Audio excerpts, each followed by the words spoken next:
Bien, on est parti. Épisode 6, introduction à l'animation.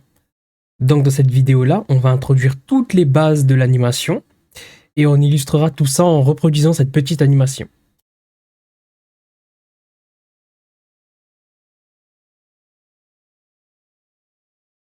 Très bien, on est parti. Alors, premièrement, on va parler de ce qu'il y a en bas, la timeline. Voilà, je l'ai répété dans presque toutes les vidéos, les fenêtres dans Blender sont assez malléables. Je peux très bien venir mettre une timeline ici, voilà, dans la section animation, timeline, je peux en mettre une ici, ici c'est le panneau N, très bien. Je peux aussi mettre une timeline ici, voilà, le panneau N, voilà. Bon, par habitude, on va utiliser celle qui est ici, qui est en bas. Voilà, ici on va garder l'outliner et ici on va garder properties. Bien. Alors, lorsque j'appuie sur la barre espace, voilà ce qui se produit. On parcourt les frames. Ok. Donc comment est-ce que ça fonctionne l'animation? En fait, c'est comme l'animation en 2D, hein, c'est des images qui viennent se superposer. Ici, je suis à l'image numérotée 0. Ici, je peux avancer avec le clavier, ou avec les flèches du clavier numérique. Voilà. Tac. Ici, j'avance de frame en frame. Je suis à la troisième image, la quatrième image, la cinquième image, la sixième, etc., etc. Je peux aller sur espace pour les parcourir. Voilà. Je peux très bien ici venir lancer l'animation ici. Tac. Ici pour faire reculer. Tac, ok. Je peux venir maintenir Shift et appuyer sur clic droit pour venir directement à la centième frame. Ici à la 51e, etc., etc., etc. Ici, je peux faire avancer le curseur de cette manière-là. Voilà. Je peux choisir, ici mon animation, elle commence à la première frame. Je vais zoomer un peu plus pour qu'on puisse bien l'apercevoir. Ok, voilà. La première frame, elle est là. La frame numéro 1. Et elle se termine à la 250e frame. Ok, bon, on va aller voir la 250e frame. 250. Et voilà. Ici. Et on voit que ce qui est hors de l'intervalle ici est plus gris foncé. Ok, voilà. Je peux très bien dire que non, je veux que mon animation, elle dure, disons, 300 frames. 30 frames, oui, bien sûr. 300 frames. Voilà. Je peux venir modifier ici dans la timeline. Ou je peux tout simplement aller ici, ici pour les outputs, et choisir là, ici, l'animation. Le nombre de frames que je veux. Allez, je peux dire allez, 400 frames. Et voilà, pour les 400 frames. Et la frame de départ, je veux pas que ce soit la première frame, je veux que l'animation commence à la 10e frame. Voilà ce que ça donne. Et bon, moi j'aime bien commencer par 0. Ça me fait. Tac, tac. Voilà, 251 frames. Ok. Et bon, on parlera de tout ça un peu plus tard, hein, tout ce qui est là. On va essayer. Le moteur de rendu utilisé, c'est Eevee. Hein. On va pas travailler avec Cycles. Ok, voilà pour ce qui est. Maintenant, ce qui est de la timeline. Ouais, j'ai dit tout ce que j'avais à dire là-dessus. Maintenant, on va faire la première animation. Voilà, une chose extrêmement simple, hein, souvent utilisée. Shift A. Enfin, Shift G, je vais faire un G. Shift Z pour le déplacer partout, sauf selon l'axe Z. Donc, je le déplace selon l'axe Y, X, selon les axes X, Y, donc selon un plan, quoi. Mais je le déplace pas selon l'axe Z. Shift A. Curve. Je fais une curve de type Bézier. Je vais aller en mode Edit. Je vais la scaler un peu. 7 pour la voir de haut. Clic droit pour la subdiviser. Je vais sélectionner le point qui est au milieu. J'ai Y comme ça. R, faire une petite rotation comme ça. G pour la déplacer. S pour la scaler. Voilà. Alors, le premier type d'animation qu'il y a dans Blender, c'est l'animation follow curve. C'est-à-dire une animation à l'aide d'une curve. Je veux que mon objet suit la curve, comme ça. Voilà, c'est assez pratique lorsqu'on fait par exemple une voiture qui se déplace selon une route, quoi, qui suit une route. Ou sinon hein, des particules comme ça qui se déplacent. Des globules rouges là qui se déplacent à l'intérieur de la veine, etc., etc. Bon, on peut faire énormément de choses de cette manière-là. Donc je vais venir prendre ici mon cube. D'abord, alors on va faire un parentage. Si vous vous rappelez, les parentages, c'est comment? C'est petit rappel sur les parentages. Shift A, j'ai ajouté les X, très important les parentages. Shift A, Mesh, icosphère. D'abord, je sélectionne l'enfant. Donc, je veux que mon cube soit l'enfant de l'icosphère. Voilà, donc il est en orange clair, celui-ci il est en orange foncé. Et lui ici orange foncé, celui-ci en orange clair. Donc on dit qu'il est actif. Je vais faire un CTRL P. Et là, voilà, j'ai dit les différents modes de parentage. Je vais choisir Object. Si je déplace l'enfant, ben, il ne se passe rien. Si je déplace le parent, ben, l'enfant va suivre son parent. Voilà pour le parentage. Allez. CTRL Z, je vais quand même vous montrer, voilà. Et pour déparenter, c'est, je sélectionne celui qui a le parentage, donc c'est lui qui est parenté. Je peux le voir ici dans les propriétés de l'objet, Object Properties, en bas dans Relations. Et je peux voir qu'il est, son parent, c'est l'icosphère. Et toi, tu peux faire comme ça, ici, pour le déparenter. Vous avez vu, j'ai plus les petits pointillés, les petits tirets. CTRL Z, ou tout simplement, je fais un CTRL P. Enfin, plutôt un Alt P, hein, je veux plus parenter, je fais un Alt P, et faire Clear Parent, voilà. Je nettoie la parenté, voilà, plus de parenté. Voilà, pour les parentages. Maintenant, c'est ce qu'on va faire ici. On va venir parenter le cube à la curve. Sauf que là, le parentage va être un follow curve, CTRL P. Et le parentage va être un follow path plutôt. Je sais pas pourquoi j'ai dit follow curve, path. Voilà, très bien. C'est-à-dire que le cube, en fait, maintenant, il va suivre la trajectoire de son parent. Espace, voilà, hop. Et voilà. Et bien, parce que voilà ce que ça me donne. Je vais faire celui-ci, je vais faire un Alt P. Clear Parent, voilà. Je vais faire un Z. G, je vais venir le mettre bien ici, comme ça. Je vais refaire le parentage. Et, enfin, c'est lui le parent, donc ça, voilà. Et follow pass, voilà. Là, elle est bien sur la curve. Très bien. Maintenant, je peux très bien aller sélectionner ma curve, aller dans ses paramètres ici, et paf, animation. Ici, si je la désactive, ben, il ne se passe rien. Voilà, il ne se passe rien. Pourquoi? Parce que la curve ici n'autorise pas les animations. Augmenter sa résolution. Je ne sais pas si vous voyez là, on voit les segments. On voit un peu ici les arêtes. Donc là, on voit bien les points. Et ça rend l'animation... Bon, du coup, je vais l'animer. Vous avez vu? C'est un peu brutal les changements. Donc on peut bien sûr augmenter la résolution. Allez, soyons fous. Voilà. Ouh, c'est un peu plus lisse ici. Très bien.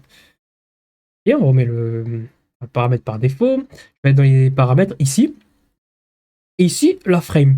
On me dit 100 frames. Qu'est-ce que ça veut dire? Ça veut dire que pour que mon cube aille à l'extrémité de ma curve, ben, il lui faut 100 frames. Et donc, il commence à la frame 0. Et à la 100e frame, il est arrivé au bout de ma curve. Regardez, je mets ma souris ici, espace. Et voilà, là, il est au bout. Après, il continue. Là, il continue ben, jusqu'à l'infini. Voilà, ici, on dit qu'il y a un prolongement. Ok, donc, je peux appuyer sur Clamp pour pas qu'il y ait ce prolongement. Hop, terminé. Ok, très bien. Je peux dire non. En 10 frames, je veux que tu sois au bout. Bah, dans ce cas-là, il va devoir aller beaucoup plus vite. Et voilà, bah oui, parce qu'il lui faut que 10 frames. Ah bah regardez. 10e frame, je crois qu'il est déjà au bout. Voilà. 8e, 9, 10. Et voilà. Ok, bon, du coup, voilà. Il est déjà au bout. Donc à la 9e, il est là. À la 10e, il est déjà au bout. Donc après, il se passe plus rien. Pourquoi? Parce que j'ai activé le clamp. Voilà. Eh bien, ou sinon, 50 frames. Donc voilà. Ok, c'est un bon compromis, 50 frames. Voilà pour ce qui est de l'animation à l'aide d'une curve. Maintenant, on va passer à ce qu'on fait le plus souvent dans Blender. Des clés d'animation. Alors lui, Shift S, sélection tout curseur. Comme ça, mon cube va venir se mettre là où il y a le curseur 3D. J'appuie sur 1. Ok. Très bien. Alors, ce qu'il faut savoir, c'est que c'est les... Je vais aller dans Item. Donc là, j'ai la localisation, voilà, de mon objet, sa rotation selon les différents axes. Mais j'ai aussi son scale, sa taille. Donc ce qu'il faut savoir, c'est que tous les paramètres, enfin presque tout, en tout cas un bon pourcentage des paramètres dans Blender sont animables. On peut presque tout animer. C'est-à-dire que je peux très bien animer sa localisation selon X, je peux animer son scale selon Z, et je peux animer sa rotation selon Y. Et comment est-ce qu'on fait ça? On fait ça à l'aide des keyframes. C'est-à-dire qu'on va venir mettre des clés sur les frames. Ici, donc par exemple, je veux ici, on va dire qu'est-ce qui se passe à la 0e frame? Ben, mon objet, il est à cette position-là. C'est-à-dire sa position, c'est 0, 0, 0. Du coup, je vais appuyer sur... Ici, je vais mettre ma souris ici, ou je vais le faire. Ici, j'appuie sur I. Du coup, Blender va sauvegarder. Regardez, il a mis un petit... Voilà, une petite clé. Ici, on appelle ça une clé. C'est-à-dire qu'ici, il garde l'information qu'à la 0e frame, l'objet est à la position 0, 0, 0. Ensuite, à la 80e frame, je vais faire un G, X. Vous avez vu, j'ai changé la position X. Là, regardez, j'ai X encore un peu. Voilà, comme ça. Donc, à la 0e frame, l'objet est à la position X, il est à 0. Et à la 80e frame, sa position est 16. Donc, pour sauvegarder ça, j'appuie sur... Bon, je peux te bien mettre ma souris ici ou ici. Bon, je vais la mettre ici. Si je mets ici sur le plan, ça va mettre des keyframes sur tout. Si je mets ici, ça va mettre des keyframes que sur la localisation. Alors, je vais mettre ici sur le plan. Vous avez vu, ça a mis partout. CTRL Z. Alors, si je mets ma souris seulement sur la partie localisation, ça met des keyframes que ici. Et ici, ça va être 0, 0 à la 0e frame, 0 à la 80e frame. Donc, pourquoi mettre des keyframes ici? Ok, donc maintenant, moi, j'ai choisi la position ici. J'ai aussi choisi la position ici. Mais j'ai pas choisi il y a quoi ici. Donc, Blender, il va faire le travail à ma place. Il va se démerder pour dire, ok, il commence ici, il part ici. Moi, je vais gérer qu'est-ce qui se passe entre. On appelle ça une interpolation. Donc, espace, et voilà.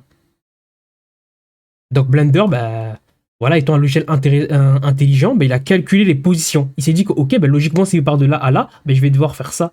Au lieu de faire là, là, là, là, là, et ensuite venir là. Non, je vais suivre un chemin logique.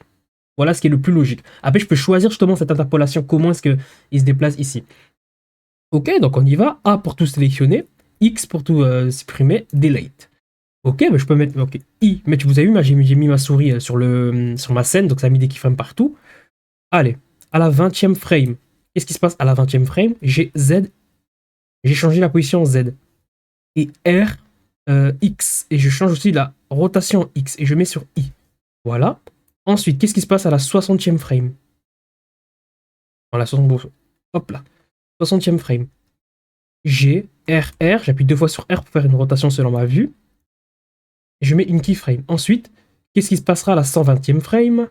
À la 120e frame, G, R, R, S, I. Voilà ce qui se passera. Et je peux lancer l'animation. Et là, il commence à grandir. Voilà. Donc Blender, vraiment, ici, j'ai juste changé la taille. Donc il se dit, ok, ici, il avait telle taille, je vais l'agrandir au fur et à mesure. Voilà ce que je peux faire. Très bien. Maintenant, j'aimerais avoir la main là-dessus. Je vais refaire la première animation de départ. Delete keyframe. 1. Voilà, je vais faire proprement selon l'axe Z. 1. Donc, I pour mettre une clé ici. Maintenant, à la 40e frame, j'ai Z. Voilà. À la 40e frame, t'es ici. I. Ok. Blender va venir interpoler. Maintenant, j'aimerais avoir la main là-dessus. Parce que regardez, là, il est un peu lent. Là, il va un peu plus vite et d'un coup, il devient lent. Ok, mais ça, c'est ce que. Comment est-ce qu'on gère tout ça, cette interpolation? On gère ça dans le Graph Editor. Donc, toujours mon histoire de fenêtre malléable avec le mode d'affichage. Qu'est-ce que je veux que ma fenêtre affiche? Alors, je veux pas qu'elle affiche des choses générales. Je veux plutôt qu'elle affiche ici des choses liées à l'animation. Ok, la timeline, on en a beaucoup parlé. Maintenant, on va parler du Graph Editor. Et on parlera du Dopsheet un peu plus tard. Alors, le Graph Editor. Et ben voilà. Qu'est-ce qui a été modifié? Donc là, ici, j'ai mon cube, j'ai les transformations de mon cube. Lorsque c'est juste une droite constante, comme ça. C'est-à-dire que rien n'a été modifié. Voilà, c'est toujours la même valeur. Mais là, on voit que il y a une transformation. Et là, c'est constant. Donc ici, il n'y a pas de modification. La localisation en X, elle est où? La courbe, elle est là. Donc je peux la cacher. Pourquoi? Parce que j'ai pas modifié la localisation en X. La localisation Y, je l'ai pas modifiée. Par contre, j'ai modifié la localisation Z. Regardez. Je la cache. Vous avez vu? Cette courbe-là, c'est la localisation Z. C'est pour ça qu'elle est différente des autres. Toutes les autres ici, elles sont droites.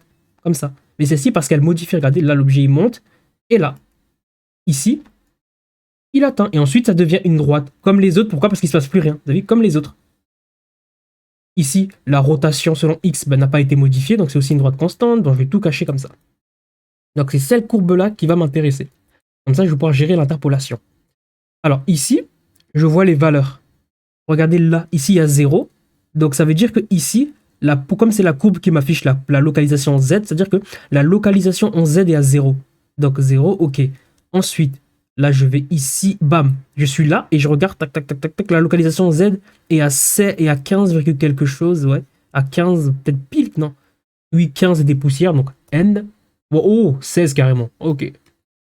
Ok, je zoome un peu. Ah ouais, on voit mieux que c'est 16, voilà. Bon, on voit beaucoup mieux que c'est 16 en zoomant. le panneau N, je le fais disparaître. Ok, je remets ça ici.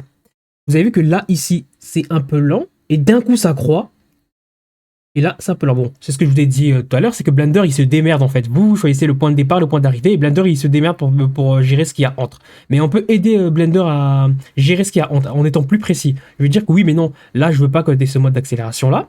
Donc, je peux très bien venir c'est comme les curves. Sélectionner les poignées et faire, par exemple, S pour la taille comme ça, R pour la rotation, et G pour le grab, pour déplacer G, X pour déplacer selon truc, G, Y pour le déplacer selon O. Et bien sûr, il n'y a pas de GZ, puisque là, ça a 2 dimensions.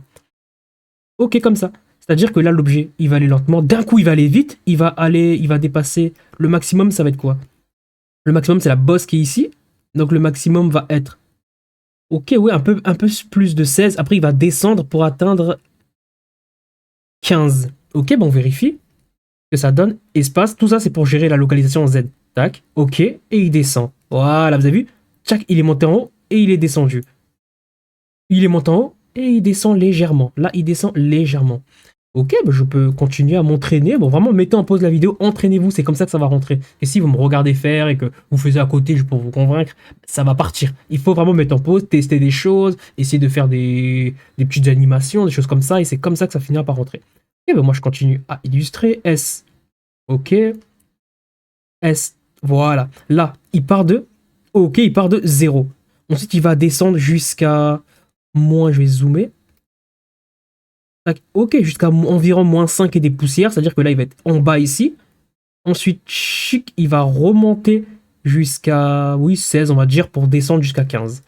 Très bien. Espace, il descend jusqu'à moins 5 et des poussières. Il remonte et il descend jusqu'à 15. Parfait. Voilà comment est-ce que je peux gérer l'interpolation. Ok. Ou sinon, il y a aussi des interpolations déjà toutes faites, hein. Je peux aller sur A. Ici, j'appuie sur T. Et là, je peux voir toutes les interpolations que Blender me propose. Alors, celle que nous, on a, c'était la Bézier. Bon, là, on l'a beaucoup modifiée. Celle qui est par défaut, c'est la Bézier. On peut choisir une interpolation linéaire. Là, il n'y a pas de changement de vitesse. La vitesse est la même. L'objet, il passe de 0 à 16, je crois, de manière linéaire. La vitesse est la même. Regardez, espace, voilà. Vitesse constante. La vitesse est la même. Voilà, pour ceux qui font de la physique, bah, c'est exactement ça. C'est la dérivée de. La dérivée ici, c'est une droite constante. Alors, T. Constante, du coup, bah, regardez ici. À la 0e frame, il est à 0. À la 100e, à la 99 frame, il est encore à 0. Et d'un coup, il passe à 100. Du coup, là, c'est de la téléportation, il est là. Et d'un coup, pouf, il va se téléporter, il va être ici. Il n'y aura pas d'interpolation. Regardez. Et limite, c'est de la téléportation, le mode constant. Boum. Voilà, direct. Téléportation. Ok. Bon, le mode constant, en général, voilà, quand je l'ai utilisé quoi, une fois dans ma vie. Alors, est-ce que je vais continuer avec mes interpolations? Interpolation sinusoïdale, voilà ce que ça fait. Bon, je vous laisse regarder. Voilà, bon après j'ai le droit de, voilà, de venir de G. Bon, le R du coup il marche pas parce que c'est des points. Ceux-là en fait on peut que modifier la position. On peut pas, c'est pas comme celles-ci qui ont des poignées. Ou, ah non, ouais, c'est la Bézier qui a. Comme celle-ci, la Bézier elle a des poignées, bon, on peut très bien modifier la rotation, des trucs comme ça, des paramètres un peu généraux. Euh, c'est la Bézier, voilà.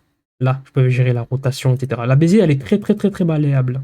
Alors, cubique, voilà ce que ça donne. Bon, je vous laisse les vérifier par vous-même. Ok. Toc, toc, toc, toc, toc, toc, toc. Alors, qu'est-ce que j'ai fait là comme bêtise? Cubique. Ok, exponentielle, circulaire. Ok, bon, je vous laisse vérifier par vous-même. Ok. Bon, ces trois-là ici, je les ai jamais utilisés. Parce que voilà, j'ai jamais vu l'intérêt. Espace, c'est le moment de les découvrir. Bon, voilà, bon. Ok, maintenant, alors ceux-là, les effets dynamiques. Alors ça, c'est, on se sert la plupart du temps de ça pour faire des rebonds. Je m'explique. Regardez. Et back. Là, ça va me faire ça. Ça va aller légèrement au-dessus et ça va descendre. Voilà, c'est ce qu'on a fait lorsqu'on pouvait, on avait la Bézier avec les poignets. Et là, ça descend légèrement. Très bien. Et bounce. Là, on voit mieux les rebonds tank. Ça va en haut. Boum, un peu plus haut. Boum, légèrement moins haut. Boum, boum et boum. Voilà. Après, bien sûr, je peux venir gérer les rebonds. S comme ça. Ok.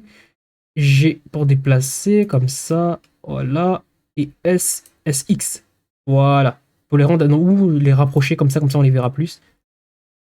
Et tac, tac, tac. Voilà. SX. Tac, tac, tac. Ok. Et élastique. Voilà, regardez celui-ci.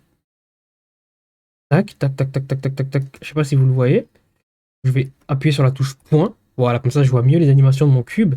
N pour cacher le panneau N. T, j'aime bien avoir le panneau T. Tac, tac, tac. Ok, très bien. Voilà, on est bon. Voilà pour ce qui est du Graph Editor. Alors pour l'instant, dans cette vidéo, on va se concentrer sur la timeline et le Graph Editor. Je pense qu'on parlera du dopsheet un peu plus tard.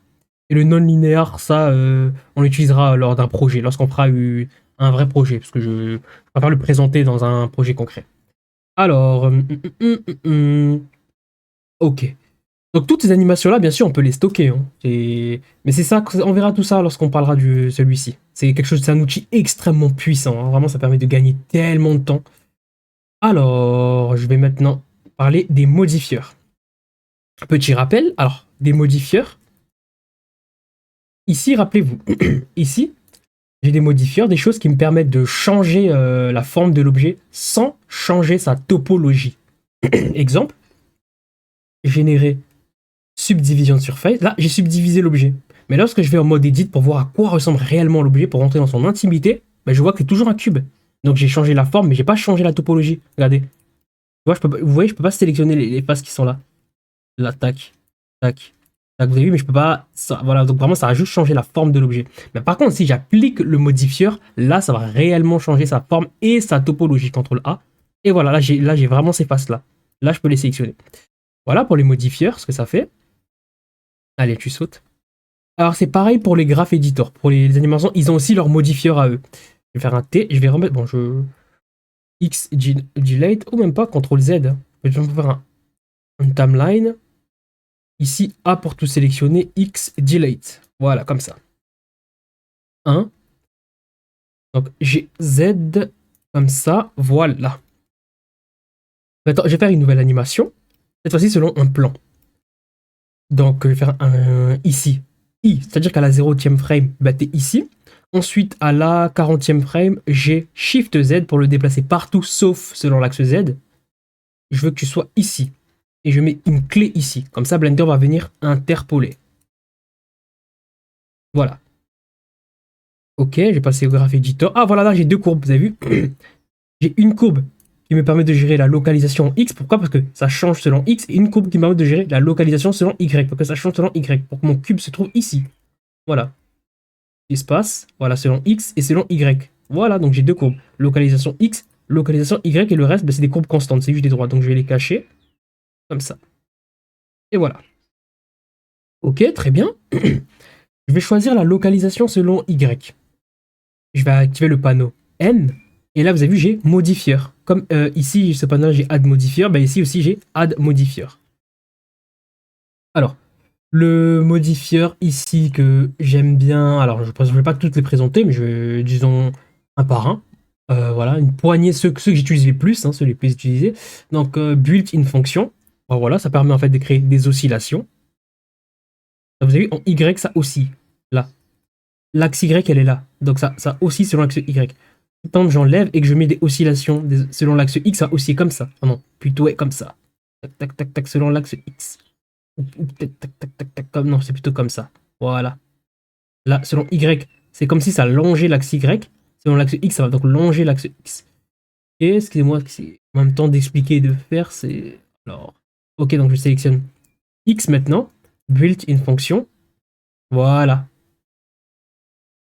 Donc ça a déjà atteint la position en Y, vous avez vu, ça atteint quand même, ça tac. Ensuite, ça aussi, là, il y va, et en même temps, il oscille selon X. Donc, il se déplace ici. Il se déplace selon Y. Voilà, donc il fait ça, et selon X, en même temps, il oscille. Tac, tac, tac, tac, tac, tac, tac, ça donne ça. Tac, tac, tac, tac, tac, tac, tac, tac. Très bien. Ok, après, bien sûr, j'ai des paramètres, je peux jouer avec l'amplitude. Je peux jouer aussi avec la phase. Oh là, je vais baisser la phase. Voilà, pour avoir des oscillations un peu plus lentes. Tac, tac. Ouais, dans ce cas-là, je le vois pas très, je vais faire un G. Comme ça je verrai plus d'oscillations. Voilà, tac, tac. Voilà, selon l'axe X. Et en même temps, ça avance selon l'axe Y. Parce que ça, pourquoi ça avance selon l'axe Y? Parce que regardez, j'ai une courbe là. Très bien. Ok, très bien. Le built-in fonction est fait. Je vais supprimer ce modifieur-là. Je vais maintenant mettre noise, hein, ça permet de créer du bruit, tac, tac, tac, comme ça, tac, tac, tac, tac, tac. C'est vraiment, c'est pas comme le qu'on a vu tout à l'heure. Et voilà, là c'est régulier, c'est un phénomène périodique, alors que là c'est un phénomène non périodique, ou sinon de période infinie. Ok, donc je vais, bon là on le voit pas très bien, je vais augmenter son scale comme ça, offset, et ici j'ai la phase, non. Ah voilà, c'est la force qu'il faut augmenter. Voilà, vous avez vu? Là c'est complètement aléatoire, c'est chaotique. Donc ça va avoir un mouvement chaotique selon X. Alors quand selon X c'est comme ça, tout en avançant selon Y. Parce que regardez, j'ai une courbe ici qui n'est pas constante selon Y. Donc ça va aussi avancer selon Y. Voilà, tac tac tac tac tac tac tac tac tac tac tac tac tac tac tac tac tac tac tac. Voilà. Bon ça je m'en suis servi une seule fois pour faire quoi, le mouvement d'une mouche comme ça qui bougeait comme ça une mouche. Donc ouais voilà, je me suis servi de ce modifieur là. Ok, très bien. Alors j'efface. Noise, alors limite, ça c'est bien pour limiter l'effet d'un autre modifieur. Par exemple, on veut faire les built-in fonction une oscillation.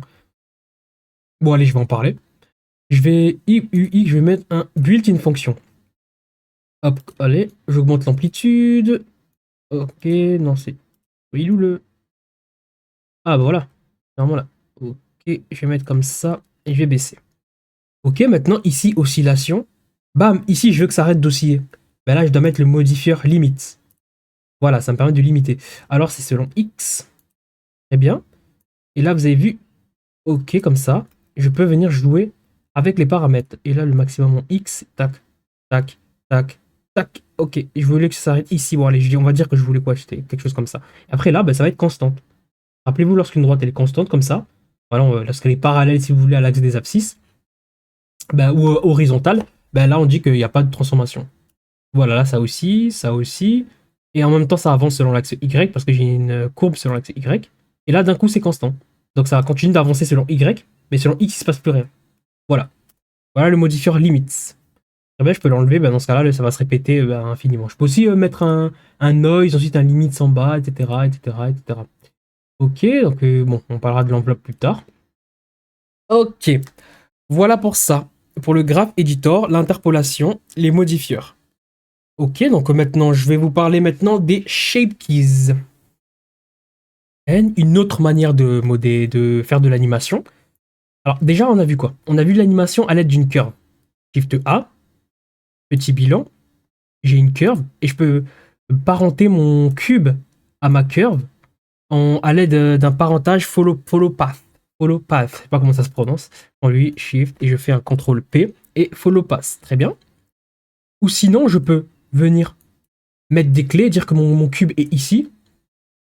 Après, je mets point pour sauvegarder l'information. Après, je déplace mon cube et je dis qu'à la 50e frame, mon cube est ici, je mets un point. À la 100e frame, il est ici, je mets un point. À la 150e frame, il est là, je mets un point, etc. etc. Et ensuite, Blender va venir interpoler. Si l'interpolation ne me convient pas, je veux des choses un peu plus chaotiques, plus aléatoires, etc. etc. Ben, je peux venir ici dans le graph editor et venir jouer avec les poignées, rajouter des poignées. Par exemple, c'est quelque chose que je vais parler dès maintenant. Je sélectionne mon cube ici. Par exemple, ici A. Je vais faire une interpolation T de type Bézier. Je vois que j'ai deux poignées. Je vais cacher la Y. Voilà, une poignée ici, R. Et voilà, je vois mieux mes poignées. Pourquoi est-ce que j'ai ces deux poignées-là? En fait, il y a des poignées là où j'ai mis des keyframes. Je vais ici créer une nouvelle fenêtre. Ici, je vais mettre une timeline. Vous avez vu? J'ai une poignée là et une poignée là. Mais je peux très bien dire que, allez, ici, à la 100e frame, je veux avoir une poignée ici. Mais clic droit et je vais faire insert keyframe. Voilà, je vais sélectionner l'objet, voilà, clic droit, insert keyframe. Et là, j'ai une nouvelle poignée qui est venue. Et là, ça a ajouté une keyframe ici. Donc, je vais sélectionner là, cette poignée. Et là, je peux la modifier comme les autres. Voilà. Etc. etc. Ok. Voilà ce que ça me donne. Graph Editor. Donc, on a vu animation à l'aide d'une curve, animation à l'aide des keyframes et du Graph Editor. Maintenant, on va parler animation à l'aide du Shape Keys. Ok, je supprime tout ça. Jusque là, mon cube n'a pas... Ah, ici, il y a une clé. Ok, très bien. Shift S, sélection ton curseur. L'objet qui est sélectionné, qui a le contour orange clair, c'est mon cube. Et donc l'objet sélectionné va aller vers le curseur 3D. Alors, je vais maintenant... bon, ça va être mieux avec Suzanne, je pense. Mesh, on va ajouter Suzanne. Alors, c'est pas moi qui l'ai appelée Suzanne, c'est la mascotte de Blender, Suzanne. Voilà, ça s'appelait déjà comme ça. J'ai Z, cette bonne vieille Suzanne. Comment tu vas depuis? Alors, on va lui donner un peu de la forme. CTRL 2 pour ajouter un Subdivision Surface. Vous avez vu? J'ai subdivisé les faces, du coup, ça crée l'illusion que c'est un peu plus lisse. Je vais donc là. Ça n'a pas modifié la topologie. À part si j'applique le modifieur, là, ça l'a modifié. Maintenant, je vais faire un clic droit. Shade Smooth pour venir lisser Suzanne. Ok, voilà. Alors, maintenant, pour modifier, pour la modification à l'aide de Shape Keys, ça permet en quelque sorte de modifier, d'animer. C'est la modification de la topologie d'un objet. D'ailleurs, j'ai modifié la topologie de Suzanne. Par exemple, je vais faire ça, E. Bon, je prends un plus gros morceau, je vais faire un G comme ça. Et du coup, l'animation en mode object va faire que, en mode object, cette partie-là va venir s'extruder comme ça. Voilà, CTRL Z, Z, voilà, comme ça. Et donc, je vais aller ici dans les propriétés du mesh et je vais aller dans Shape Keys. Et je vais ajouter une Shape Keys. Là, c'est le modèle de base. C'est-à-dire qu'à la base, Suzanne, elle est comme ça. Comme ça, je la vois de face. Ok. Ah, et ensuite, je vais ajouter un nouveau. Et ce Shape Key là, je vais l'appeler sourire. Voilà, c'est-à-dire que ce Shape Key là va stocker un sourire. Et je vais mettre la valeur à 1. C'est-à-dire que lorsque la valeur est à 1, Suzanne va faire un sourire. Lorsqu'elle a 0, ben, elle va pas faire un sourire. Dans ce cas, je vais la mettre à 1. Et donc Blender il va dire ok, maintenant il a 1. Mais maintenant, qu'est-ce qu'il veut? Lorsque cette valeur-là est à 1, qu'est-ce qui se passe? Ben, je vais lui dire, lorsque c'est à 1, je vais en mode Edit, 1 pour sélectionner des points. Je vais sélectionner ce point-là. Je vais activer le Proportional Edit Tool ici, ou sinon le raccourci c'est O. Voilà. Pour pouvoir sélectionner aussi ses voisins. Ok, G, je vais réduire le rayon. Là, je déplace comme ça. Mais je peux très bien aussi activer le miroir ici. Le miroir, c'est en X comme ça. Je déplace des deux côtés, vous avez vu? Ok, ok, très bien. Donc je vais le faire. G comme ça. Et je vais venir prendre le point qui est ici. G. Ah non, il est bien en bas comme ça. Voilà. Et voilà. Donc Blender, il a stocké l'information que lorsque la valeur est à 1, ben, Suzanne a fait ça. Ben, dans ce cas, lorsque la valeur est à 0, Suzanne, elle fait ça. Voilà. Voilà ce qui nous permet de faire le shape keys. Et comme je vous ai dit, tout est animable. Hein. On a vu qu'on pouvait mettre des keyframes ici. On peut très bien mettre des keyframes ici. Par exemple, ici, à la frame 0, je veux que cette valeur-là soit à 0. J'ai mis ma souris ici et j'ai appuyé sur I. Et je peux très bien dire qu'à la 60e frame, cette valeur-là est à 1. Et donc, je mets I pour sauvegarder l'information. Donc, Blender va venir faire quoi? Il va interpoler. Ici, bon, par défaut, c'est un graphe de type Bézier. Graphe Bézier. Ok, je vais zoomer un peu. J'appuie sur CTRL et avec la molette de la souris, je peux venir gérer un peu la taille comme ça. Voilà. Et là, on voit bien que c'est un Bézier. Et voilà. Et bien, après, je peux venir faire ce que j'ai l'habitude de faire, histoire de petites modifications. Bon, là, c'est pas nécessaire. Celle-ci. Voilà. Tous les paramètres sont animables. Après, bien sûr, je peux en faire un nouveau. Hein. Voilà, celui-ci. Alors que lorsque celui-ci il est à 1, qu'est-ce qui se passe? Ok, donc je vais prendre celui-ci. C'est bien comme ça, lorsque on fera des personnages, ben, c'est comme ça on va stocker les émotions du personnage. Comme ça, lorsque je veux que le personnage il fait A, je fais A. Il fait O, I, il fait U. Non, enfin U ça ressemble au O, donc il n'y a pas besoin. Il fait I comme ça, je peux mettre I. Et il fait un sourire, etc. Et ensuite, je peux venir jouer avec les différentes expressions pour le faire parler. Ok, G comme ça. Oh, c'est triste. Oh. J'ai Z. Ouais, c'était bien comme ça. Et voilà. Ce que je peux faire, tac. Ok, très bien. Donc dites-vous que tous les paramètres sont animables, hein, vraiment. Les paramètres, même ça, je peux l'animer, vraiment presque. Bah, je vais vous montrer quelque chose. On va refaire l'environnement avec le ciel et on va l'animer. Hein, pour vous convaincre que tout est animable. Hein. Ouais, non, je vais garder celui-ci. Merci pour ta participation, chère Suzanne. Alors, shader editor, world, n. On va refaire rapidement le ciel, hein, on va la sky. Alors, le shader, non, c'est un texture, c'est sky texture. Sky texture. Ok, comme ça. 5000 mètres d'altitude, c'est bien. Un peu d'ozone. Ok, ouais, faut bien qu'on voit le ciel quand même. Ok, un peu d'ozone. Sun élévation, ça bon, ça va. Sun élévation, comme ça. Bon, de toute façon, on le voit pas, c'est bien en cycle. Ok, ensuite, lui, Shift D, Shift A. Texture, noise texture. Noise texture. Comme ça. Tac, tac, tac. Voilà. Shift A, converter, color ramp. Ok, ça c'est pour les nuages. Ouais, on va dire que les nuages vont ressembler à ça. Je vais augmenter le détail comme ça, voilà. La roughness, je la baisse un tout petit peu. Faut putain, plutôt l'augmenter. Comme ça. Ok, maintenant hop, un background, je prends les deux, je fais un Shift A, je vais faire un Add Shader. Ouais, je sais même pas pourquoi j'ai sélectionné les deux. Non, non. Comme ça. Ok, là je vois pas très bien mes trucs, donc je vais augmenter l'intensité. Ah, voilà, là je vois mes nuages. Parfait. J'ai sélectionné celui-ci, j'ai fait un CTRL T. Alors pourquoi est-ce que ça marche le CTRL T? Parce que j'ai activé l'add-on Node Wrangler. Il fallait dans ici, add-on, Preferences, add-on, Node Wrangler. Donc ensuite, il faut cocher cette case-là. Voilà, ensuite, lorsque vous sélectionnez un nœud, ici, vous faites un CTRL T. Et ici, on va directement vous mettre un mapping et un texture coordinate. Au lieu de venir les chercher, de faire un Shift A, Input, texture coordinate, ensuite un Shift A, vector, mapping. Voilà, bah, directement Blender, il vous les met. Alors, object. Et là, je peux gérer la localisation selon Z. Regardez. Et je peux très bien animer ce paramètre-là. Je vais mettre une timeline ici. Voilà, bon, les fenêtres, encore une fois, assez malléables. Alors, à la frame 0, ici, la rotation, je mets une clé. I, c'est à, bon, c'est à 0. Et à la frame 100,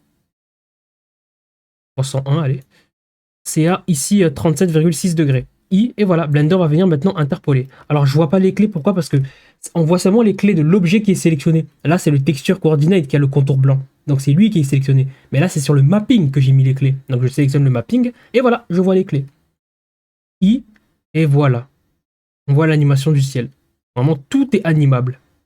On peut même animer le scale, la taille des nuages, les détails, etc. Donc vraiment, on peut faire énormément de choses avec cette histoire d'animation.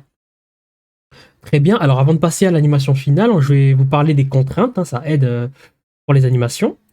Ok, donc voilà, donc oui, allez. X, delete, clic droit, je vais arriver, clic droit, join.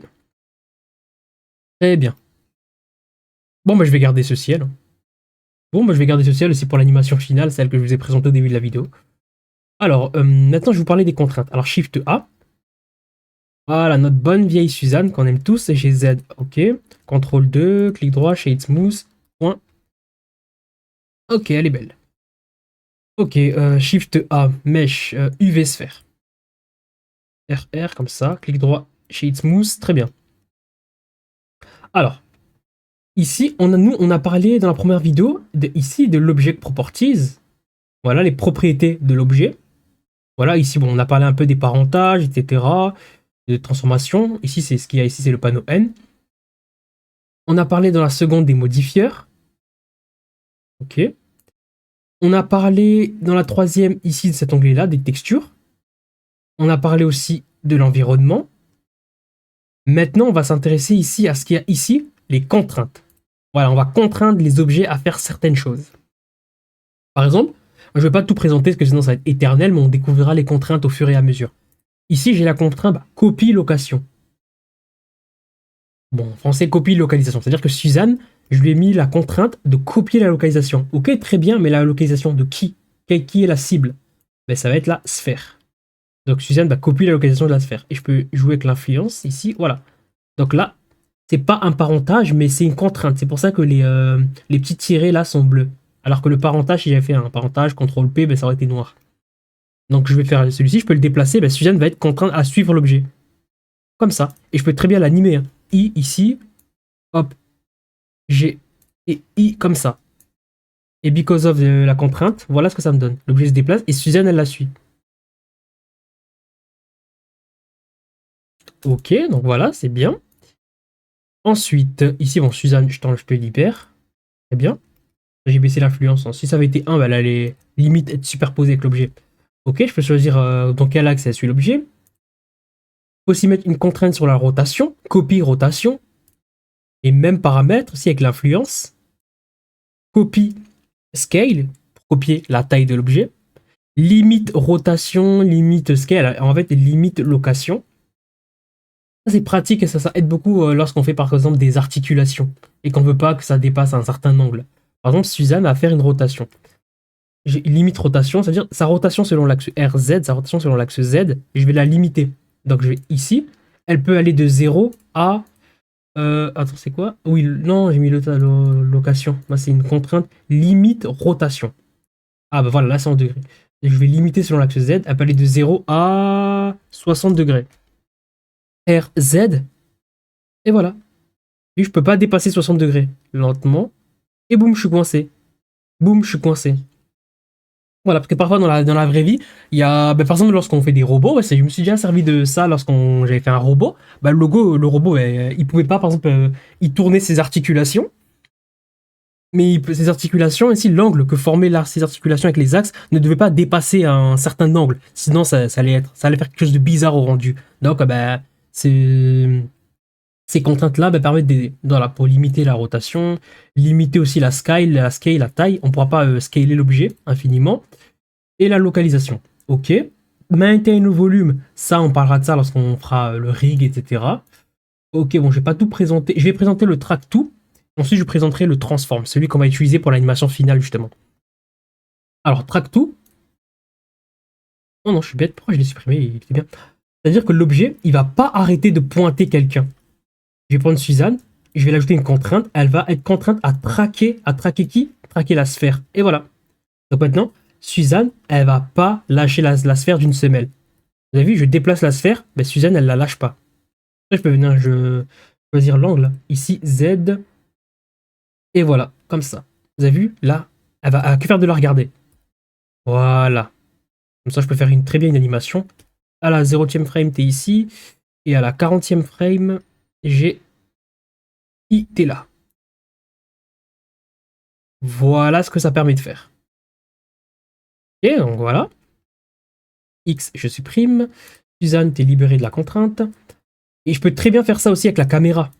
Regardez, rappelez-vous, pour être en vue de caméra, j'appuie sur 0. Et là, je suis en vue de caméra. Et ici, j'active le cadenas. Ici, hop, cadenas activé. Donc, c'est-à-dire que je peux déplacer la vue de la caméra. Je peux mettre comme ça. OK. Et là, j'ai déplacé la caméra. Mais maintenant, la caméra ne pointe pas à Suzanne. Je peux très bien ajouter une contrainte à la caméra et lui dire, OK, maintenant, tu vas pointer Suzanne. Track tout. Je sélectionne Suzanne. Boum. 0. Et la caméra fait que de pointer Suzanne. Je peux très bien activer le cadenas ici. Déplacer ma caméra. Vous avez vu? Elle ne cesse de pointer Suzanne. Elle ne lâche pas Suzanne d'une semelle. Voilà. Bon, je vous laisse imaginer ce qu'on peut faire. On peut jouer ici avec les paramètres, hein, ou même l'influence. Bon, l'influence générale. Ok, voilà. Très bien, vous avez vu? Là, les petits tirés bleus, c'est-à-dire qu'il y a une contrainte et non un parentage. Ok, la dernière contrainte, c'est celle qu'on va utiliser pour l'animation. Donc, je vais la présenter maintenant, comme ça, moi, c'est fait. UV sphère, tac, RR. Oh, j'aurais dû la garder. Et smooth. C'est une transforme. Alors, Suzanne, je vais t'enlever cette contrainte-là. Je vais t'ajouter une transformation. Et la cible, ça va être qui? Ça va être lui. C'est-à-dire que lorsque lui va subir une certaine modification, que ce soit une modification de sa localisation, de sa rotation ou bien sa taille, Suzanne va subir une transformation aussi. Mais c'est pas obligé d'être la même transformation. Par exemple, si lui se déplace selon l'axe Y, ça veut dire que Suzanne se déplacera selon l'axe Z. Voilà, on peut faire un bras de levier avec ça, par exemple, ici, donc, Suzanne, elle a cette contrainte-là. Alors, map from, c'est-à-dire, ici, l'objet de départ. Lorsque lui se dépasse selon l'axe Y, alors là, c'est qui? C'est plus Y. Ok, dans ce sens-là, c'est plus Y, donc la localisation selon Y. Lorsqu'elle passe de 0 à, disons, 15, lorsque la localisation passe de 0 à 15 selon Y, maintenant, map to from, c'est-à-dire de lui vers Suzanne, donc de la sphère, la 6 c'est Suzanne, de la sphère vers Suzanne. Lorsque la sphère, sa localisation Y passe de 0 à 15, la localisation de Suzanne selon l'axe Z va passer de 0 à 20. Voilà. Maintenant, je vais prendre mon objet, je vais le déplacer selon l'axe Y, et vous allez voir que Suzanne va se déplacer selon l'axe Z. GY. Oh là là, génial, génial. Alors, pourquoi ça ne marche pas? Oh, le flop. Alors ici, le Z sur axis, j'ai modifié, ok, Y, comme ça. Ok, GY. Voilà. Tac. Vous avez vu, je déplace l'objet selon Y, et Suzanne se déplace selon Z. J'ai bien activé l'axe Z. GZ. Tac. Tac. Voilà. Voilà, c'est bien. Par exemple, on fait quelqu'un qui tire le levier d'un pont, et le pont, il fait une rotation. Bah, c'est très pratique. Au lieu d'animer les deux, on a juste à en animer un seul, et l'autre, il sera juste une conséquence de l'animation de l'autre. Ok, donc alors, j'ai expliqué quand même ce que j'ai fait. Ici, lui, qu'est-ce que j'ai modifié chez lui? J'ai choisi que ce sera sa localisation selon Y qui va changer. Donc, et, et sa localisation selon Y va impacter la localisation selon Z de Suzanne. Donc ici, qu'est-ce qui change la localisation selon Z? Et c'est à cause de qui? C'est à cause d'une transformation selon Y. C'est pour ça que j'ai changé ce paramètre comme ça sans l'avoir expliqué. Ok, très bien, moi je peux très bien faire des rotations. Je peux dire que ok, ben 0. Lorsque lui se déplace selon l'axe Y, ben Suzanne, elle va pas changer sa localisation, ben elle va changer sa taille, son scale. Sa taille partout. Allez, allez, 5. 5. Et 5. GY. Et voilà, ça change la taille de Suzanne. Pourquoi? Parce que lorsque lui se déplace selon l'axe Y, bah ici, bah, je change partout. Je peux très bien mettre des Y partout. Hein. Y, Y, Y. Ok, voilà. GY. Voilà, c'est beaucoup mieux. Et voilà. Et pour finir, je peux changer la rotation. Selon l'axe RZ. Oui, selon l'axe Z, j'aime bien. Ok, Suzanne, c'est toi qui as la contrainte. Donc toi, c'est ta rotation qui va changer selon l'axe Z. Allez, 360 degrés. On va voir ce que ça fait. GY. Ok, maintenant vous savez comment régler ce problème-là. J'ai changé et... Ah, là ça ne marche pas. Bizarre. Alors lui, ah mais non. Lui, c'est sa localisation selon Y qui va impacter. Et lui, ok, c'est bon. GY, voilà. Voilà. Donc quand l'objet aura parcouru 15 mètres, Suzanne aura fait 360 degrés. Voilà. Quand l'objet aura parcouru 15 mètres selon l'axe Y, Suzanne aura fait, selon l'axe Z, 360 degrés. Ok, bon, on peut passer à l'animation. Maintenant, on a tous les outils nécessaires. Ok, donc je supprime tout ça. Je sélectionne ma caméra. Bon, je vais la garder comme ça. La lumière, je la laisse ici. Shift A, Mesh, Plane. S en mode edit, S10. Ok. Je vais scaler selon... Ok. SX, un peu comme ça, voilà. 2 pour passer en mode sélection d'arrêt, où je peux venir appuyer juste ici pour passer en mode sélection d'arrêt. Je sélectionne l'arrêt qui est ici. E. Voilà, ça fait n'importe comment. Donc Z, voilà, pour faire l'extrusion selon l'axe Z. Je sélectionne l'arrêt qui est là. Je vais faire un CTRL B pour faire un bevel. Avec la molette de la souris, je viens ajouter des subdivisions. Ok, espace. Clic droit, Shade Smooth pour lisser tout ça. Et bien maintenant, ici, je vais mettre la caméra. CTRL Alt 0. Comme ça, la caméra vient directement se mettre où on m'a vu. Voilà. Là. Comme ça. Et bien, 0. Ok. De toute façon, je peux modifier la position de la caméra. Shift A, maintenant je vais ajouter un texte. Alors vous n'êtes pas obligé de mettre le même texte que moi. Hein. Bon, bien sûr, il faut que ça commence par un O. RX90. Hein. Je crois s'il y a quoi qui commence par un O. Omicron. Voilà, vous pouvez faire onde. Hein. Écrire onde. Mettez ce que vous voulez, du moment que ça commence par un O. Omnis. Moi, je vais mettre Omnis. Ici, rappelez-vous, pour gérer les paramètres qui sont propres au texte. Hein. Donc le mesh n'aura pas ce genre de paramètres. Je vais déjà commencer par gérer sa géométrie. Faire une extrusion. Comme ça. J'appuie sur point, voilà, pour centrer ma vue autour de cet objet-là. Et je vais faire un petit bevel, shift. Ok, voilà, comme ça. La résolution un peu plus, comme ok, très bien. Compte pour la police d'écriture. Alors. Alors, on va dire que celui-là me plaît bien. Open, ok. Spacing pour l'espacement, voilà. Shift. Voilà, pour rajouter un peu d'espace. Après, vous pouvez jouer avec les paramètres, hein, tester un peu, faire quelque chose qui vous plaît. Vous n'êtes pas obligé de prendre la même police d'écriture. Ok.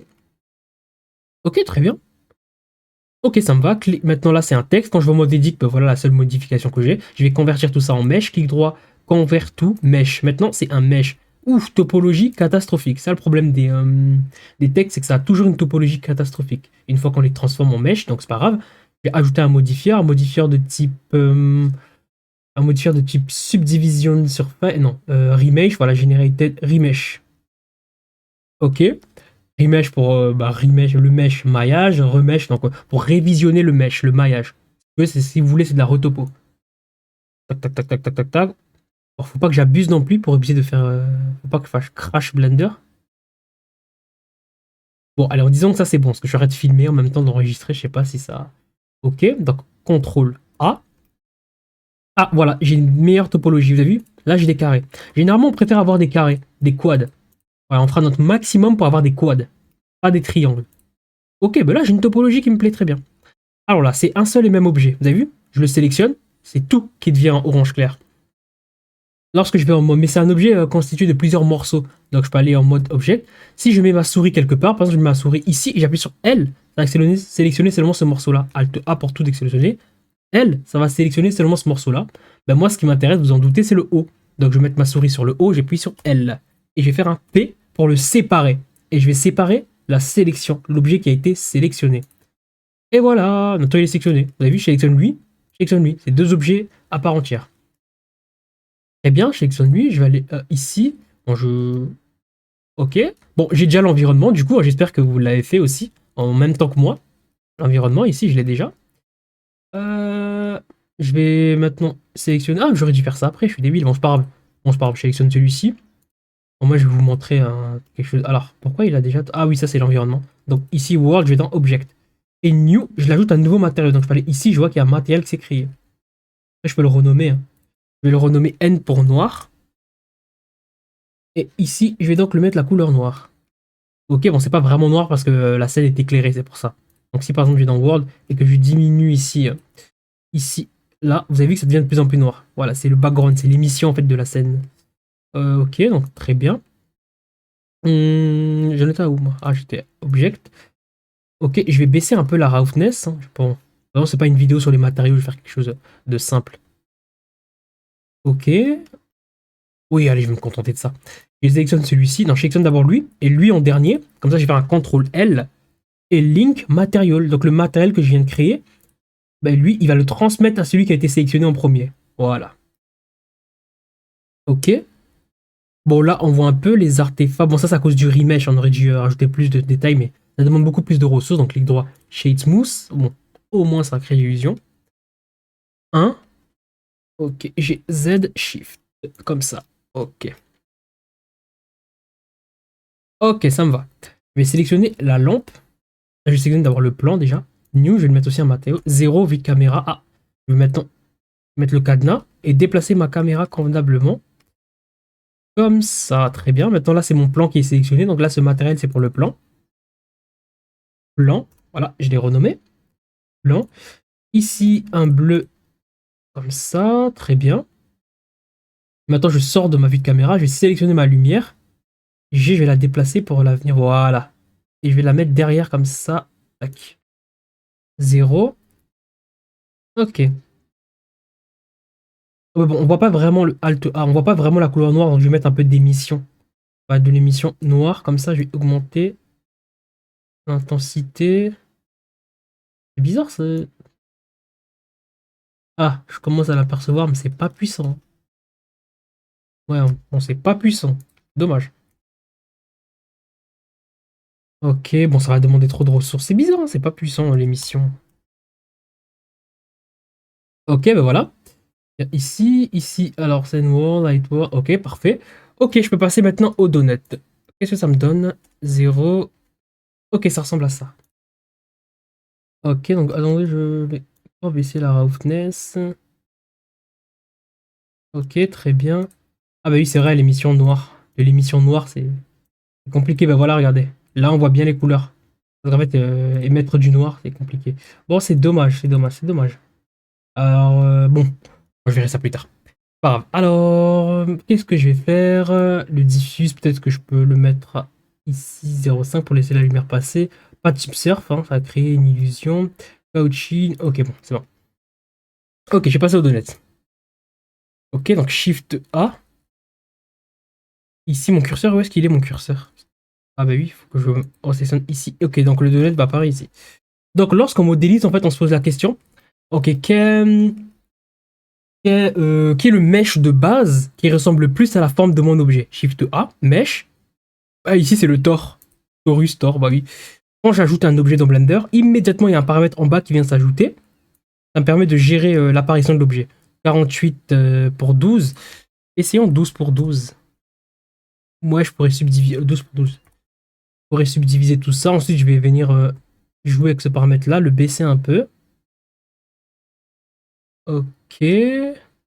Ok, ça me va. Ah, pour le mode edit, 7. Je vais d'abord faire une rotation RX de 90 degrés. Et comme il va prendre la place du haut, bah, logiquement, lorsque je fais la rotation, j'essaie de faire en sorte quelque chose de quelque chose de cohérent, un peu plus grand quand même. Oui, oui, oui, parfait comme ça. Parfait. Très bien. Et j'ai Y, vue de face comme ça. Je vais venir sélectionner toutes les faces qui sont devant. Pas maintenant, je vais le faire après. Je vais maintenant d'abord ajouter un subdivision surface avec CTRL 2. Voilà. Et bien, clic droit, Shade Smooth pour lisser tout ça. Ensuite, je vais le déformer. Deform selon une texture, donc Displace, un Displacement. New. Ici, hop là pour gérer la texture. Et la texture, ça va être un Cloud. Ok. Je vais aller maintenant dans les paramètres des modifieurs. Ici, je vais gérer la force du Cloud. Voilà. Voilà, pour créer un côté un peu irrégulier comme ça. Je vais aller ici sur la texture là. Et je peux jouer avec les paramètres de la texture comme ça, augmenter un peu sa taille. Vous avez vu, ça crée vraiment un objet irrégulier. Bon, je vais aller ici comme ça. Voilà, en preview. Ok, ouais, je vais diminuer un peu. Ok, et je vais jouer avec la profondeur. Voilà. Nabla, je sais pas ce que c'est. Bizarre. Alors lui, la profondeur quand même, je vais la remettre à 2. 1, 2, 3. Ouh, ouais, j'aime bien 3. Bon, je sais pas pourquoi je m'acharne sur les détails, c'est une vidéo sur l'animation. Alors, tac. 1. Ok, donc je sélectionne les faces qui sont là. Je vais faire un Shift D pour les dupliquer. Shift D. Clic droit. P pour le séparer. Séparer la sélection. Ok, donc là maintenant j'ai deux objets. J'ai ici le beignet et j'ai la nappe de chocolat. Ici, bon, je vais l'appeler Donut. De toute façon, je vais fusionner les deux, donc ça donnera quoi? Donut. Et là, c'est la nappe. Bon, ça sert à rien de la renommer, je vais la fusionner. Donc la nappe. Texture aussi, hein. On va pas faire une texture trop détaillée. Voilà, juste quelque chose de simple. Tac. Ici, on augmente un peu comme ça. Ah, ici, s'il y a ce genre de choses, ça veut dire que la nappe, en fait, il y a des faces qui se superposent. Donc, je vais juste sélectionner la nappe. Je vais ajouter un modifieur Solidify. Et je vais venir extruder tout ça. Tac, comme ça, Shift. Voilà, en fait, j'ajoute de l'épaisseur, si vous voulez. Ok, ah, c'est bon, ça se superpose déjà très bien. Moi, je vais juste jouer avec l'offset. Ok, voilà. Là, on voit bien que ça colle. Ok, ouais, ça me va. Je baisse un peu la roughness, comme ça, pour créer une simulation de brillance. Et je vais me contenter de ça, je vais pas non plus... Ici, New. Alors, Shift A, lui, je vais faire quelque chose de Veronoi texture. Ou sinon, Shift A, texture Veronoi, voilà. CTRL T, voilà, pour ajouter ici le mapping et texture coordinate. Tac, voilà, très bien. Hop, tac, tac, tac, tac, tac. Ok, bon, ça, c'est moi qui chipote un peu. Ok, CTRL SHIFT clic pour voir l'effet de celui-ci. Donc il va pas se connecter au principal BSDF, mais il va directement se connecter au matériel output. Ici, je vais en mettre beaucoup. Voilà. Disons que, oula, beaucoup, on va dire, ouais, on va dire, allez. Et bien, ici, le détail un peu plus, comme ça, roughness, j'augmente un peu. Ok, très bien, je vais me servir de lui comme facteur. Shift A, color, mix color. Donc toi, tu vas être non, tu vas être un facteur. Donc ici, je vais mettre voilà, du beige. Non, c'est pas du beige, ça. Ah ouais, le beige, c'est quelque... Ouais, on va dire c'est ça, oui. Je vais prendre lui, je vais le drag and drop et je vais augmenter juste son intensité. Comme ça. Très bien. Ok, maintenant, je vais connecter tout ça au principal USDF. Voilà ce que ça me donne. Je vais rajouter un peu de... Bon, j'ajoute un peu de bump, quand même, hein. Juste pour qu'il y ait du relief, hein. Bon, c'est pas une vidéo sur les textures, mais c'est... Juste, voilà, je vais faire quelque chose. Ok, 8, comme ça, un peu de bump. Et je vais baisser l'intensité du bump.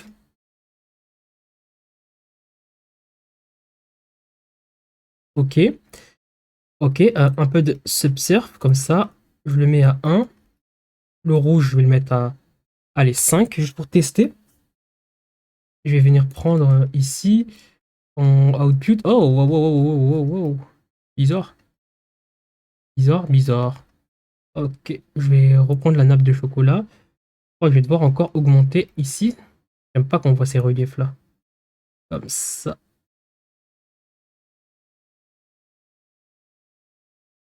Ah, voilà. Dans ce cas-là, ok, ça colle bien.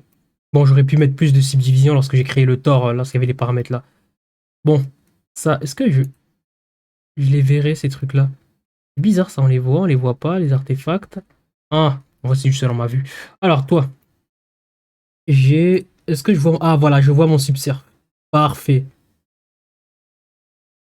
parfait. Je vois mes petites nuances de rouge qui viennent se créer, là. Ok, très bien. Je vais plutôt mettre 4, hein, je trouve que 5, c'est un peu trop fort. Ok, ok, bon. Le chocolat, je baisse un peu la roughness quand même. Ouais, non. Très bien. Et toi, disons que je vais juste mettre un peu de coat. Ok, encore un tout petit peu.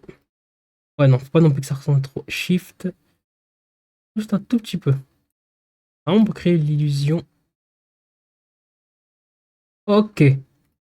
Ok, bon, on va se contenter de ça. On va se contenter de ça. Bon, ces faces qui se superposent commencent à me stresser. Je vais augmenter peut-être l'épaisseur. Shift. Ok. Bizarre ça. Tac, tac, tac, display. Après, ok, je vais peut-être le mettre ici par-dessus. Ah, ça va inverser les faces, ouais. Ça va me créer des faces rouges. Voilà, ça me crée des faces rouges. Ouais, t'étais bien en bas. T'étais très bien en bas. Bon, c'est pas grave, je vais arrêter de chipoter. Ok. Ouais. Tac. Hop.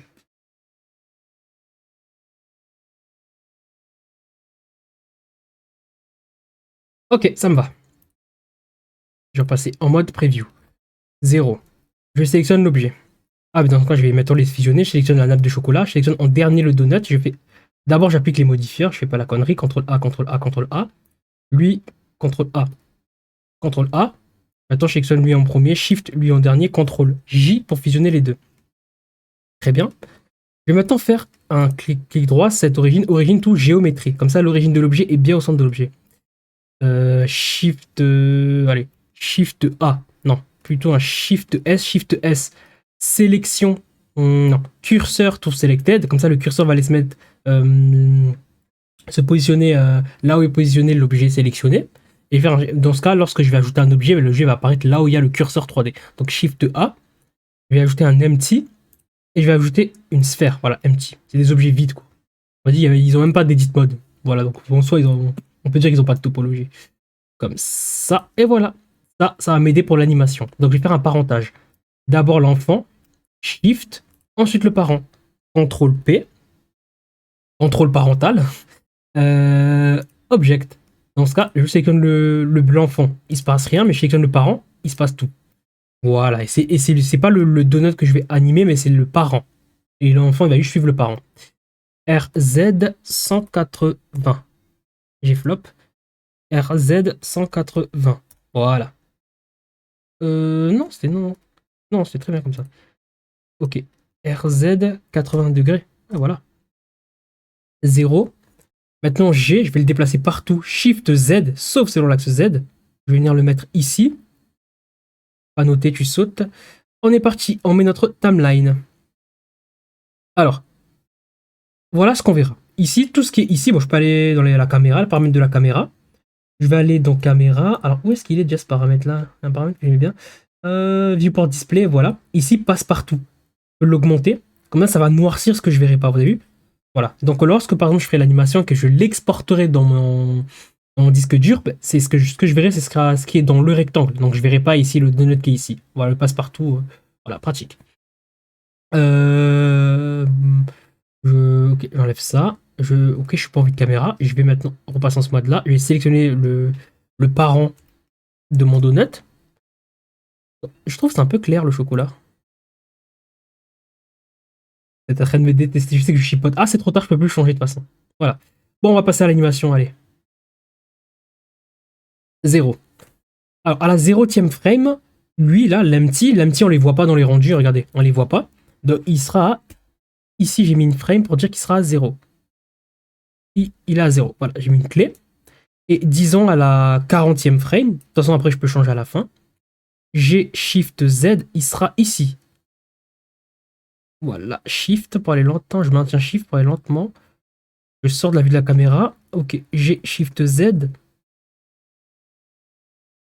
Ok, on va le faire toucher légèrement. Ok, et je mets I une clé. 0. Très ouf, ouais, non, je pense que je vais. Attends, je vais supprimer cette clé-là. X, delete frame. G, Shift Z. Je préfère qu'il lui fasse vraiment face. Je maintiens Shift. Voilà, là, il lui fait vraiment face. G, Shift Z.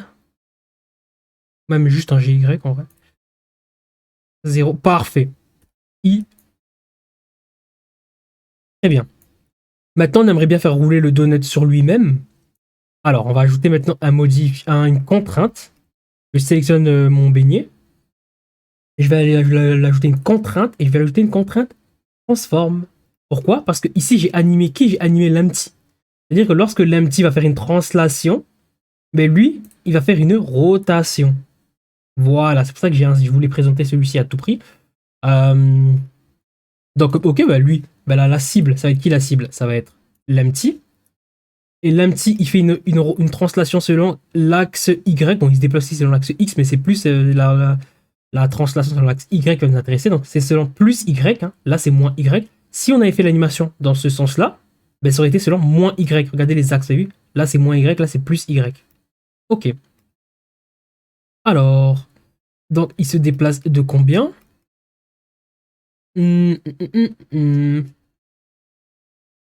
Ah mais oui, je vais devoir récupérer une information importante. Alors là, c'est un peu délicat. Ce que je vais présenter là maintenant, c'est un peu délicat, mais c'est une méthode qui marche presque tout le temps lorsqu'on fait rouler quelque chose à l'aide d'une translation. Donc, vous pouvez l'apprendre par cœur. Si vous la comprenez pas, c'est pas grave. Mais je vais essayer de faire en sorte que vous compreniez la méthode. Alors, ici, lorsque l'empty va faire une translation, l'objet, lui, va rouler. Ce qu'il faut pour que ce soit cohérent, il faut que je récupère une information importante. Il faut que je récupère en fait le diamètre ici du cercle. Je vais donc venir récupérer le diamètre du cercle là. Tac, je vais venir récupérer ça. En bleu, on voit pas très bien. Je vais mettre voilà, en rouge, on voit mieux. Ici, ce diamètre là.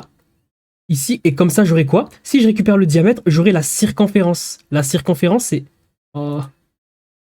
La circonférence, c'est tout ça. Ça, c'est la circonférence du cercle.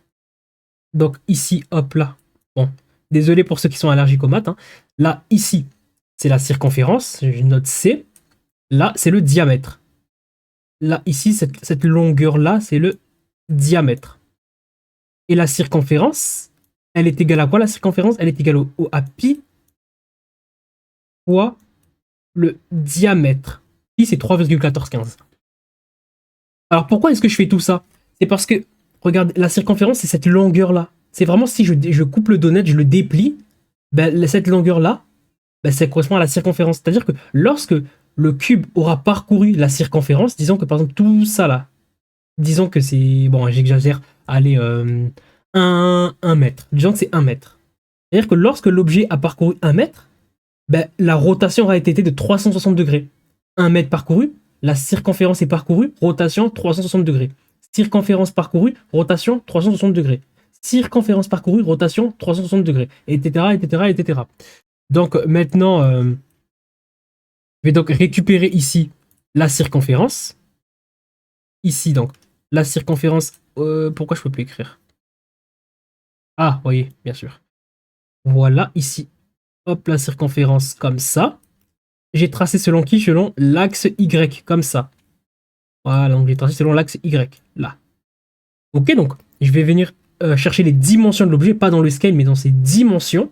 C'est pour ça que j'aime bien faire des CTRL A scale lorsqu'on applique l'échelle, c'est pour avoir des dimensions cohérentes. Donc, selon l'axe Y, la circonférence est 0,60. Ok, on va dire 0,862. Attendez, je prends ma calculatrice en même temps. Ok. 0,862, 0,86. On va garder 0,86. Donc, Je vais donc faire, je prends ma calculatrice, je fais 0,86 fois pi, c'est-à-dire 0,86. Bon, je pense pas que vous aurez le même diamètre que le mien, mais faites en fonction de ce que vous avez. Alors, je vais y arriver. Alors, où est-ce que tu te caches? Faut-tu calculatrice? Très bien. Donc, ma circonférence, ici, c'est 0,800... Bon, allez, 0,86 fois pi, c'est-à-dire fois 3,1415. Et je trouve 2,7. Ok, c'est-à-dire que lorsque mon objet a parcouru 2,7 mètres, ben, la rotation aura été de 360 degrés. Ok, 2,7, 360 degrés, 2,7 donc 360 degrés, 2,7 donc 360 degrés, etc. Rotation, rotation, rotation. Ok, et après bien sûr on va modifier tout ça ici, ce ne sera pas pile 2,7, hein. Parfois on devra aller plus haut ou plus bas. Ok, donc je vais effacer toutes ces conneries là. Très bien. Ok, donc lorsque l'objet de base aura, selon Y, il aura parcouru 2,7, l'objet aura fait une rotation selon quel axe? Selon l'axe X. Regardez, RX, voilà, c'est une rotation selon l'axe X qu'on va faire. RY, ça ressemble à ça, RY. Et RZ, ça ressemble à ça. Donc nous, c'est RX qui nous intéresse, voilà. Une roue comme ça, tac, tac, tac, tac, tac, tac, tac. Donc on va changer la rotation selon l'axe X grâce à l'axe Y, c'est-à-dire c'est Y qui va nous intéresser ici. 360 degrés. Alors, vous allez voir, ça marche pas du premier coup, mais on va devoir changer des paramètres. 0, espace, là, il se passe rien. Ok, donc maintenant, on va devoir être large. Alors déjà, ici, au lieu de on va plutôt mettre ici moins 2,7, ici 0. Oula, oula. Alors, j'ai changé quoi, moi? La rotation selon X grâce à la translation selon Y. Alors, est-ce que l'objet j'ai appliqué? Ah, ben oui, c'est vrai, j'ai pas appliqué, regardez. Là, ici, la rotation, c'est 90 degrés. Donc, il faut que j'applique les rotations. Il faut que là, il y ait des 0, 0 partout. Cette histoire d'appliquer, donc CTRL A, appliquer rotation. Voilà, les rotations sont à 0, 0, 0. Très bien. J'expliquerai plus tard pourquoi est-ce qu'il faut appliquer l'échelle. En fait, c'est une histoire d'axe local et l'axe global. Je ne vais pas rentrer là-dessus, que c'est déjà assez compliqué déjà. Donc, 0. Qu'est-ce que ça me donne? Toujours? Bizarre, ça. Alors, donc, moi, c'est une route. Alors, ici, je veux la localisation de l'objet selon l'axe Y. Impact. Ici, sa rotation selon l'axe X. Selon l'axe X. Bon, je vais essayer de mettre selon Y. Hein. C'est bizarre. 60 degrés. Ici, je vais mettre 0. Là, normalement... Ok, c'est déjà mieux. Alors, pourquoi c'est selon Y? Alors, je vais vérifier quelque chose. C'est complètement bizarre.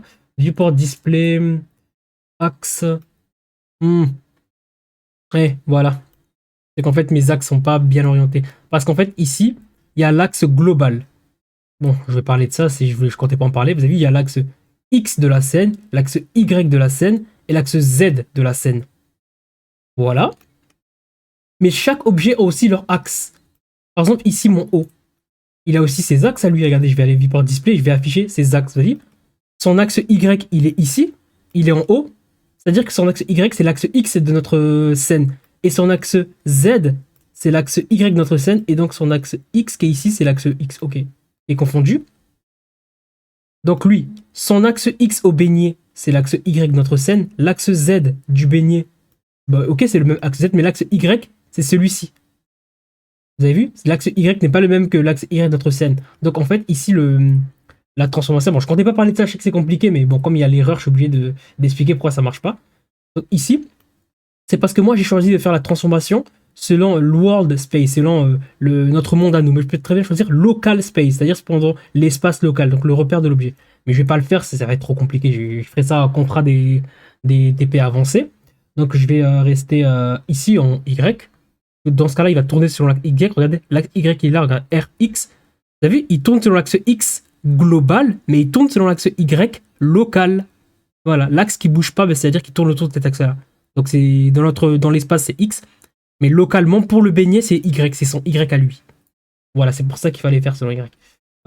Bon, c'est bon, je vais désactiver les axes. Ok, bon, ça commence à être assez long tout ça. Ok, donc tac, tac, tac, ok, c'est bon. Maintenant, je vais modifier les paramètres et là, ça commence à rouler. Ok, maintenant, je peux modifier. Maintenant, moi, j'ai un ordre de grandeur, je peux commencer à modifier. Je vais commencer par -4. Ok. Oh, pile -4, c'était la bonne. Ok, d'accord, je pensais que ça allait être... Ok, -5, voilà. Donc cette histoire de diamètre et compagnie, c'est vraiment pour avoir un ordre de grandeur. Et boum. Très bien. Je sélectionne lui. Je vais le rapprocher un peu. Maintenant, je vais mettre à la 20e frame. Boum. Ok, très bien. Boum. Parfait. Ici, je vais mettre le graph editor. Je vais juste changer l'interpolation. Ok. Point pour centrer un peu. Contrôle. Je maintiens contrôle et je joue avec la molette de la souris. Je zoome. Contrôle. Je zoome. Ok, très bien. Je vais faire un T et je vais choisir linéaire. Voilà, une interpolation linéaire. La vitesse est la même partout. Parfait. Je retourne à la timeline. Parfait. Et boum. Parfait. Le beignet, il est bon. Ok, je sors ici. Je vais venir rechercher le haut. Alors, le haut. Au départ, le haut, il est. Je mets, à la frame 0, bah, il est là où il est. Je mets une. Ah non, attendez. Je vais faire un set origine to géométrie. Voilà, faut bien que je mette l'origine au centre. Très important. Ici, donc son origine est ici. À la 20e frame, son origine est. Non, je vais plutôt mettre. Je me mets à la 20e frame et je. Avec les flèches du clavier, j'appuie sur la flèche de gauche pour reculer un peu. À la 19e frame, il est encore ici. Et là, à la 20e frame, alors 3, non, c'est pas 3. Est-ce que c'est 1? Non, c'est pas. Ok, c'est CTRL 3. Donc 3 pour le voir de profil et CTRL 3 pour voir l'autre profil. Voilà. Très bien. Donc ici, il va. À cette frame-là, il va. G. Oula. G, je vais le déplacer et je vais faire R pour faire une rotation comme ça. Très bien. Et je mets une clé. Voilà. 0. Boum. Ok, il commence à reculer. Très bien. CTRL 3, je continue. Je vais lui enlever au moins ça. Voilà. Et repères. Ok, boum. Ensuite, je me déplace encore. Allez, de 2 frames. 21, 22. Ok. G, R, I. Ensuite, 22, 23, 24. Donc j'étais à 23, 24. Ok. Ouais, G un peu plus haut. R comme ça. I. 24, ensuite 25, 26. Et G comme ça. R comme ça. G et I. Voilà. 0, je vois ce que ça donne. Boum. Ok, oui, c'est un peu trop direct. Je zoome pour aller voir un peu mieux, les clés. Ok, donc là, il y a 2, 2. Ok, bah lui-ci, on aura 2 alors. Ok, 2. Alors lui, c'est quoi? Qu'est-ce qui se passe ici? Et bam, et là, il commence à rien. Boum. Ah oui, non, ça va en vrai. Ok, bah, je vais juste pouvoir changer l'interpolation. Je peux directement la faire ici, un T linéaire. Voilà, je suis pas obligé d'aller Graph Editor. Graph Editor, c'est vraiment si je veux mettre des modifieurs, rajouter des poignées, etc. Alors, je peux très bien T interpoler ici. Boum. Ok, bon, allez, on va se contenter de ça. C'est déjà assez long comme ça. Boum. Boum. Ok, très bien. Donc, on est ici maintenant. Maintenant, on sélectionne le donut. Alors, le donut. Alors, le donut, lui, il n'est pas animé. Vous avez vu, il n'a pas de keyframe. Parce que depuis le début, on a juste ajouté. Lui, c'est lui qu'on a animé. Et ensuite, pour que le donut s'anime, on n'a pas vraiment animé. On l'a juste mis une contrainte. Donc vraiment, les contraintes pour l'animation, ça aide. Vous avez vu, on n'a même pas animé le donut, et on a juste mis une contrainte et il s'anime tout seul. Donc maintenant, on va l'animer. Donc là, il est normal, il est là. Je mets I à la 26e frame. I. euh, I. Donc lorsque ça fait cette espèce de bande orange foncé, c'est-à-dire que c'est la même position. Donc ici, c'est la position A. Là, c'est aussi la position A. Il n'y a pas de transformation. Alors que si j'avais fait quelque chose ici et je fais un changement et je fais une keyframe ici, là, il n'y aura pas ce street orange. Regardez. Je sélectionne ce cercle-là, vous avez vu, il n'y a pas le truc orange. C'est-à-dire que c'est pas la même chose. Entre là et là, l'objet fait pas la même chose. Alors que là, l'objet, il fait la même chose. Ok. Maintenant, je vais me déplacer ici de 3. 1, 2, 3. Pourquoi 3? Parce que j'ai déjà fait l'animation. Bien sûr, la première fois, j'avais fait 1, ça m'avait pas plu. J'ai fait 2, ça m'avait pas plu. 3, j'ai dit ouais, ça va avoir compromis. Voilà, c'est pas comme ça. J'ai Blender dans le sang ou je sais pas quoi. Ok, donc ici, RR, pour faire une rotation selon la vue. I, 3, shift, oh, pourquoi je fais RR, comme ça.